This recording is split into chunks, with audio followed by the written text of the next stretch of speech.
નમસ્કાર મિત્ર, આપણે આગળના લેક્ચરમાં વડી અદાલતની સત્તા અને કાર્યક્ષેત્રની વાત કરી અને આપણે વડી અદાલત ગુજરાતની છે ગાંધીનગર હાઈવે સોલાપુર અમદાવાદમાં આવેલી છે. ત્યાર પછી તાંબાની અનિષ્ટ અદાલતો રાજ્યની વડી અદાલતના દેખરેખ અને નિયમ હેઠળ જિલ્લાની અને તાલુકાની અદાલતો, ફોરેસ્ટ કોર્ટ અને પોટા અદાલતો, ટ્રિબ્યુનલો અને કેટલીક વિશેષ અદાલતો છે કે ભારતના ગુજરાતના રાજ્યની વડી અદાલત કે રાજ્યની વડી અદાલતના તાંબા હેઠળ એટલે કે એની દેખરેખની છે કે એની હેઠળ આવેલી કેટલીક ટ્રિબ્યુનલો છે, કેટલીક ફોરેસ્ટ કોર્ટ છે, પ્રોટોકોલ છે, વિશેષ અદાલતો છે.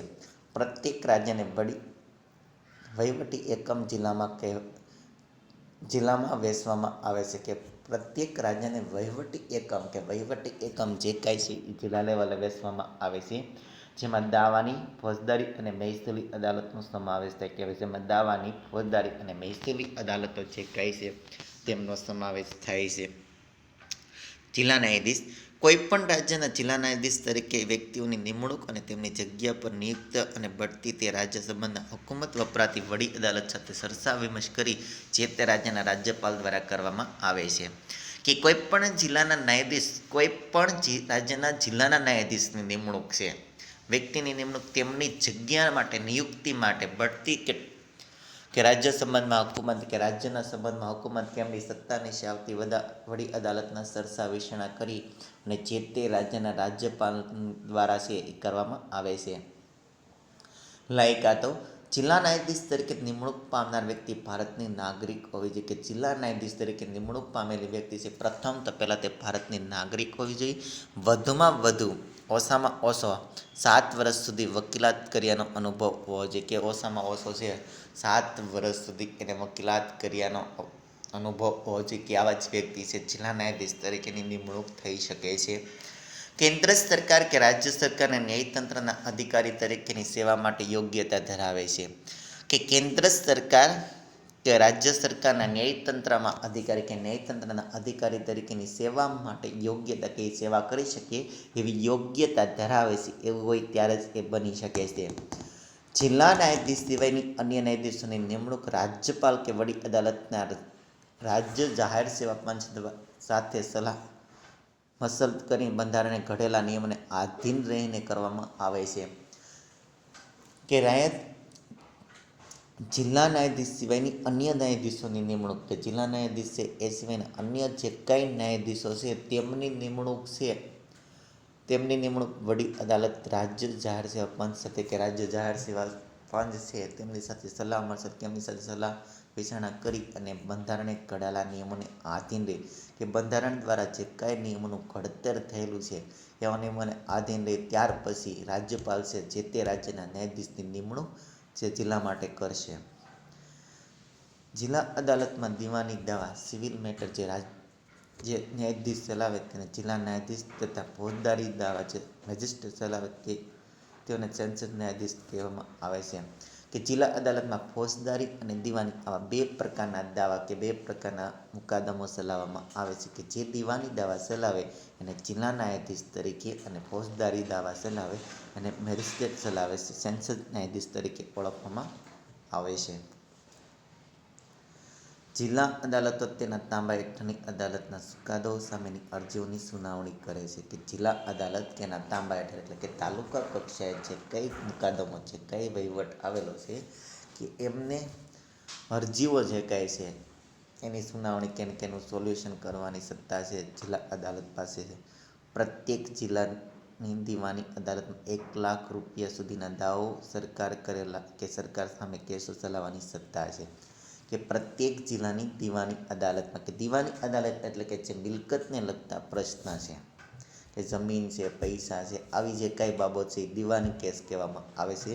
અને જિલ્લા અદાલતમાં 1 લાખ કરતાં વધુ રકમનો જો કોઈ દાવો હોય કે સરકાર સામે હોય કે વ્યક્તિ સામે હોય તો આવા દાવા ચલાવવાનું કામ છે એ જિલ્લા ન્યાયાધીશ કરે છે. અને ફોજદારી દાવા એટલે કે જે કોઈ મર્ડરનો કેસ છે, કોઈની હત્યા કરેલી છે, મારપીટનો કેસ છે, ફોજદારી દાવા છે. આ કોર્ટો આ કોર્ટોના સિવિલ જજ સરકાર સામેના દાવો ઉપરાંત લગ્ન, છૂટાછેડા, ભરણપોષણ, જમીન સંપાદનને લગતા કે વળતરને લગતા દાવાઓ, વાલીપણાને લગતા કેસો ચલાવવાની સત્તા ધરાવે છે. કે આ કોર્ટના સિવિલ જજ સરકાર સામેના દાવા કે સરકાર સામેના જે કાંઈ દાવાઓ છે કે સરકાર સામે જે કાંઈ પ્રશ્ન આવે તો લગ્ન છે, છૂટાછેડા છે, ભરણપોષણ છે, જમીન સંપાદનને લગતા કે જમીન ફાળવણીને લગતા કોઈ પણ પ્રશ્ન હોય કે કોઈ પણ સંપાદન આવા જે કાંઈ દાવા છે, વાલીપણાને લગતા કેસો કે વાલીપણા સમિતિને જે કંઈ કેસો લાગે એવા કેસો ચલાવવાની સત્તા છે તેમની પાસે. ફોજદારી અદાલતમાં sessions court, first class judicial magistrate, second class judicial magistrate court તથા મામલતદાર એક્ઝિક્યુટિવ મેજિસ્ટ્રેટ કોર્ટ હોય છે. આ કોર્ટમાં 3 વર્ષ સુધી કેદથી માંડીને 10 વર્ષ સુધીની કેદની સજા અને 5,000 કે તેથી વધુ રકમની દંડની તથા હત્યાના કેસની મૃત્યુદંડની, ફાંસીની, જન્મ ટીપની, આજીવન કારાવાસની જેવી સજાઓ છે એ કરવાની સત્તા ધરાવે. કે આવી જુદી જુદી જે કાંઈ કોર્ટ છે જુદા જુદા કેસ સામે આવા નિર્ણયો આપી શકે છે. ઉપરાંત small coach court, family court પણ જિલ્લામાં છે. એ ઉપરાંત સ્મોલ કોચ કોર્ટ અને ફેમિલી કોર્ટો પણ ફેમિલી પ્રશ્ન જે કાંઈ હોય લગ્નના, છૂટાછેડાના, ભરણપોષણના આ પ્રશ્ન માટે, જમીન મહેસૂલના કેસો માટે મહેસૂલ અદાલત અને મજૂરોના વિવાદ માટે મજૂર અદાલત લેબર કોર્ટ રચાય છે. કે જમીન મહેસૂલના કેસો માટે કે જમીનને લગતો કોઈ પ્રશ્ન, મહેસૂલને લગતો કોઈ પ્રશ્ન એના માટે મહેસૂલ અદાલત અને મજૂરોના વિવાદ માટે મજૂર અદાલત લેબર કોર્ટ રચે. કેટલીક ખાસ અદાલતો ટ્રિબ્યુનલોની રચના કરવામાં આવી છે. કેટલીક ખાસ પ્રકારની રચના કે ટ્રિબ્યુનલોની રચના છે એ થયેલી છે. જેમ કે વાહન અકસ્માતમાં વળતર માટેની ટ્રિબ્યુનલ કે વાહન અકસ્માતના વળતર માટેની ટ્રિબ્યુનલો જે કાંઈ છે એમની પણ રચના થયેલી છે. શિક્ષક અધ્યાપકોના નોકરીના હક હિતના રક્ષણાર્થે ગુજરાત શૈક્ષણિક સંસ્થા સેવા ટ્રિબ્યુનલ છે. કે ગુજરાત શિક્ષક અને અધ્યાપકોના નોકરી હકના રક્ષણ અર્થ કે નોકરી અને રક્ષણ થાય એના અર્થ છે ગુજરાતમાં શૈક્ષણિક સંસ્થા જેવા કે ટ્રિબ્યુનલ કે ગુજરાતમાં એવી સંસ્થા છે કે શિક્ષકોના પ્રશ્ન હમણાં 42નો કેડપેનો પ્રશ્ન હતો ત્યારે શિક્ષકોના સંગઠન દ્વારા આ પ્રશ્ન વારંવાર હળગાવવામાં આવ્યો, જેને કારણે સરકારને ઝૂકી અને અંતે એની 42નો ગેડ પે છે આપવો પડ્યો. આ ટ્રિબ્યુનલો છે. દેવા રિકવરી માટેની ટ્રિબ્યુનલ કે કોઈ પાસે દેવું હોય તો એમની પાસેથી આપણે વળતર સ્વરૂપે જો પરત ન કરતા તેના માટેની ટ્રિબ્યુનલ. ગ્રાહક સુરક્ષા માટે ગ્રાહક તકરાર નિવારણ ફોર્મ પણ અદાલતી ભૂમિકા ભજવે. કે ગ્રાહક તકરાર કે ગ્રાહક જો કોઈ બજાર દ્વારા છેતરપિંડી થઈ છે તેનું નિરાકરણ કરવાની સત્તા પણ ધરાવે છે. અને પક્ષકારોને થયેલા નુકસાન અંગેના દાવાનો નિકાલ કરીને વળતર અપાવી ન્યાય મળે છે. કે પક્ષકારોના થયેલા નુકસાન અંગેના દાવા કે પક્ષકારને જે કંઈ નુકસાન થયેલું છે એના અંગેના જે કાંઈ દાવા છે એનો નિકાલ કરીને વળતર અપાવી ન્યાય કરે છે. આ ઉપરાંત ગુજરાત રાજ્યના પ્રત્યેક જિલ્લામાં કેટલાક કેસોના ઝડપી નિકાલ અને અરજદારને ઝડપી ન્યાય મળે તે હેતુસર ફાસ્ટ ટ્રેક કોર્ટની વ્યવસ્થા થઈ. કે ગુજરાત રાજ્યના કેટલાક જિલ્લામાં કેટલાક પ્રશ્નો છે એનો ઝડપથી નિકાલ થાય તેના માટે ફાસ્ટ કોર્ટની રચના થયેલી છે. પોટાના કેસો ચલાવવા અલગ પોટા અદાલત પણ ગુજરાતમાં કે પોટોનો કેસ હોય છે કે વહીવટી બાબતનો એને ચલાવવા માટેની કેસ છે. આ બધી અદાલતો ન્યાયિક કાર્યવાહીનું વિકેન્દ્રીકરણ કરી તથા એકસૂત્રી ધોરણે સ્વતંત્ર અને નિષ્પક્ષ તટસ્થ ન્યાયિક કામગીરી કરી સૌનું ધ્યાન ખેંચ્યું છે. કે આ બધી જ અદાલતે ન્યાયિક કાર્યવાહીનું વિકેન્દ્રીકરણ એટલે કે એની વહેંચણી કરીને એકસૂત્રી ધોરણે સ્વતંત્ર અને નિષ્પક્ષ રહીને તટસ્થ ન્યાયિક કામગીરી કરી પોતાનું ધ્યાન છે એ તરફ ખેંચવામાં આવ્યું છે. લોક અદાલત ગરીબો અને સમાજના નબળા અને શોષિતોને ઝડપી અને સસ્તો ન્યાય મળે તથા ન્યાયમાં થતો વિલંબ નિવારવા ગુજરાત રાજ્ય દ્વારા સૌપ્રથમ રાજ્યમાં લોક અદાલતની રચના કરવામાં આવી છે. કે ગુજરાત રાજ્યમાં ગરીબ અને જે લોકો છે અણેલા નથી એવા લોકોને સસ્તો અને ઝડપી ન્યાય મળી રહે એના માટે ગુજરાત સરકારે લોક અદાલતની રચના કરી. આ અદાલતે અન્વયે કાનૂની સેવા સત્તામંડળ અમદાવાદના ઉપક્રમે મફત કાનૂની સહાય અને માર્ગદર્શન કેન્દ્ર તરીકે કાર્ય કરે છે. કે આ અદાલતના અન્વયે કે અદાલત અનુસાર છે કાનૂની સેવા સત્તામંડળ અમદાવાદ છે આ ઉપક્રમે કે આ કામ માટે છે એ સેવાને કાનૂની સહાય અને માર્ગદર્શન કેન્દ્ર તરીકે કાર્ય કરે. લોક અદાલત રજાના દિવસોમાં કે રવિવારે પણ પક્ષકારોની સંમતિ સ્વૈચ્છિક ધોરણે જિલ્લા અને તાલુકા મુખ્ય મથકે યોજવામાં આવે છે. કે લોક અદાલત છે પક્ષકારની શૈક્ષિક ધોરણે છે જિલ્લા અને તાલુકાના દિવસે રવિવારના દિવસે પણ યોજવામાં આવે છે. લોક અદાલત મુખ્યત્વે મોટર વાહન અકસ્માત, વળતરના લગ્ન વિશે છૂટાછેડા, ભરણ પોષણની સામાન્ય નાણાંની ખાનગી ફરિયાદો વગેરે અંગેના હોય છે. કે લોક અદાલતમાં મુખ્યત્વે મોટર વાહન વ્યવહારના પ્રશ્નો હોય, લગતા વળતર માટેના પ્રશ્ન, લગ્ન વિશે ભરણ પોષણના પ્રશ્ન, સામાન્ય લેણદેણની હોય, ખાનગી ફરિયાદો હોય, આવી બાબતો. લોક અદાલતમાં વકીલો, સામાજિક કાર્યકરો, કેળવણીકારો, પ્રતિષ્ઠિત નાગરિકો, ઉદ્યોગપતિઓ, પોલીસ અધિકારીઓ, વીમા કંપનીના અધિકારીઓ, ન્યાયાધીશો કે ન્યાયિક અધિકારી હોય છે. કે લોક અદાલતમાં વકીલો હોય છે, સામાજિક કાર્યકરો, કેળવણીકારો, પ્રતિષ્ઠિત નાગરિકો, ઉદ્યોગપતિઓ, પોલીસ અધિકારીઓ, વીમા કંપનીના અધિકારીઓ, ન્યાયાધીશ કે ન્યાયિક અધિકારી હોય.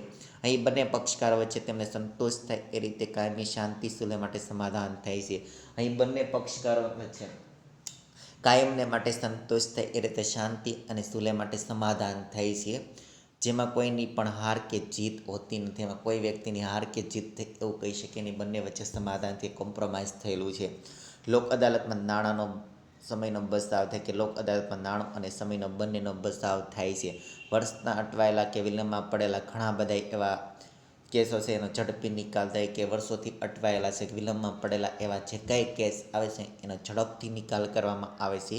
લોક અદાલતના ચુકાદાને કાનૂની પીઠબળ પૂરું પાડવામાં આવે. કે લોક અદાલત દ્વારા જે કાંઈ ચુકાદો આપ્યો એને કાનૂની પીઠબળ એટલે કે કાનૂન દ્વારા એને માન્ય ગણેલ. આથી લોક અદાલતો લોકોમાં આકર્ષણનું કેન્દ્ર બની. કે આથી લોક અદાલત છે લોકો માટે આકર્ષણનું કેન્દ્ર બની ગઈ છે. સ્વતંત્ર ન્યાયતંત્ર કે આપણું ન્યાયતંત્ર સ્વતંત્ર છે એની આપણને ખબર જ છે. ભારતીય બંધારણમાં નાગરિકોના મૂળભૂત હકોના રક્ષણ અને સામાજિક, રાજકીય, આર્થિક સમાનતા અને ન્યાય સ્થાપવાનું ન્યાયતંત્ર માટે ધારાસભા અને કારોબારથી સ્વતંત્ર, તટસ્થ અને નિર્ભીક બની કરવાનું સુનિશ્ચિત કર્યું. કે આપણું ન્યાયતંત્ર છે કોઈ પણ પ્રશ્ન કે સામાજિક, આર્થિક, રાજકીય કોઈ પણ પ્રશ્ન હોય તો કે ધારાસભા અને કારોબારથી પર રહે, સ્વતંત્ર, નિષ્પક્ષ અને નિષ્ક્રિય રહે અને કામ કરવાનું છે. ન્યાયતંત્ર સરકાર તરફી કે સરકાર પ્રત્યે પક્ષપાતી ભર્યું વલણ ધરાવતું હોવું જોઈએ. કે ન્યાયતંત્ર કે સરકાર તરફી કે સરકાર બાજુ છે પક્ષપાતી વલણ ધરાવતું હોવું ન જોઈએ. ન્યાયાધીશોની નિમણૂક સંબંધે લાયકાતના ધોરણો, નિમણૂક પ્રક્રિયા, પગાર ભથ્થા, બઢતી, નિમણૂક વય વગેરે સ્થાપિત વિધિ અનુસાર બંધારણીય જોગવાઈઓને આધીન કારોબારી દ્વારા કરવા. કે ન્યાયાધીશોની નિમણૂક થાય તેના પગાર ભથ્થા, નોકરીની નિમણૂક થાય, આ દરેક વસ્તુ છે એ બંધારણને આધીન રહે અને કરવામાં આવે છે. તેમની ચોક્કસ મુદત માટે નિમણૂક થાય કે એની ચોક્કસ સમય મર્યાદા છે એમના માટે જ આપણે ન્યાયાધીશોની નિમણૂક કરીએ છીએ. મનસ્વી રાજકીય પ્રભાવ હેઠળ કારોબારી કોઈ ન્યાયાધીશને હોદ્દા પરથી દૂર કરી શકते કે મનસ્વી કે રાજકીય પ્રભાવ હેઠળ કોઈ પણ ન્યાયાધીશને હોદ્દા પરથી દૂર થશે નહીં. તેમના પગાર ભથ્થા, નોકરીની શરતો, બઢતી, બદલી, નિવૃત્તિના લાભ, પેન્શન પણ બધી જ બાબતો તેમને નુકસાન થાય તે રીતે ફેરફાર કરી શકાતો નથી. કે નોકરી ભથ્થું જે કાંઈ છે ન્યાયાધીશોને એમને બધી જ બાબતોને નુકસાન થાય એવો કોઈ પણ પ્રકારનો ફેરફાર થઈ શકતો નથી. ન્યાયાધીશોની ફરજ દરમિયાન તેમના વર્તન અંગે કોઈ પણ અદાલતમાં વર્તન અંગે ચુકાદા અંગે સંસદમાં વિધાનસભામાં ચર્ચા થઈ શકતી નથી. કે ન્યાયાધીશની ફરજ દરમિયાન તેમના વર્તન અંગે કે એમને ટીકાઓ છે એ થઈ શકતી ને આવો છે તેવો છે એ કોઈ પણ પ્રકારની ટીકા આપણે કરી શકતા નથી. ન્યાયાધીશ નિવૃત્તિ બાદ કોઈ પણ અદાલતમાં વકીલાત કરી શકતા. કે ન્યાયાધીશો નિવૃત્ત થાય કે વડી અદાલતનો કે સર્વોચ્ચ અદાલતનો તો એ કોઈ પણ અદાલતમાં વકીલાત કરી શકે નહીં, નોકરી કરી શકતા નથી. આ તમામ જોગવાઈ પાછળનો મૂળભૂત ઉદ્દેશ ન્યાયાધીશોની નિડરતાથી, પ્રામાણિકપણે, સ્વાભિમાન સાથે, નિર્ભીકપણે, સ્વતંત્ર અને તટસ્થ રહી પોતાની ફરજ અદા કરી શકે અને લોકોને જાસુ, પારદર્શી અને ઝડપી ન્યાય આપી શકે. આમ ભારતીય બંધારણે ન્યાયતંત્રને સ્વતંત્ર, નિષ્પક્ષ, તટસ્થ, એકસૂત્રી વિશિષ્ટ સ્થાન બક્ષ્યું છે. કે ભારતના અદાલતના ન્યાયાધીશો જે કે તટસ્થ છે, તટસ્થ, નિડરતાથી, પ્રામાણિકતા, નિર્ભીક રીતે કામ કરી શકે એટલા માટે જ આપણું બંધારણ છે સ્વતંત્ર, તટસ્થ અને નિર્ભીક છે એવું આપણું બંધારણને સ્થાન આપ્યું છે. સર્વોચ્ચ અદાલતમાં જાહેર હિતના દાવા, જાહેર હિતના પ્રશ્ન કે મહત્વની જાહેર સમસ્યાઓ ઉકેલ માટે માત્ર પોસ્ટકાર્ડ કે સામાન્ય પત્રક દ્વારા થયેલી ફરિયાદને જાહેર હિતની અરજી તરીકે સ્વીકારી વહીવટી તંત્રને આશંકારૂપે ચુકાદો આપ્યા છે. કે સર્વોચ્ચ અદાલતમાં જાહેર હિતના દાવા કે જાહેર હિતના કોઈ પ્રશ્ન હોય કે મહત્વની કોઈ સમસ્યા હોય તો જો કોઈ પોસ્ટકાર્ડ દ્વારા કે કોઈ પત્ર દ્વારા એ અરજીઓ કરે તો એનું પણ નિરાકરણ લાવેલું છે. આશંકારૂપે કે આશંકા થાય એવા નિરાકરણ લાવ્યા જે ન્યાયતંત્રની સક્રિયતા કે આપણું ન્યાયતંત્ર સક્રિય છે એવું બતાવે. હમણાં ન્યાયતંત્ર પાસે અંદાજે 3.5 કરોડથી વધુ કેસોનો ભરાવો છે. કે આ પુસ્તક છપાણું ત્યારે 3.5 કરોડનો કેસનો ભરાવો તો કેટલો પેન્ડિંગ કેસ છે.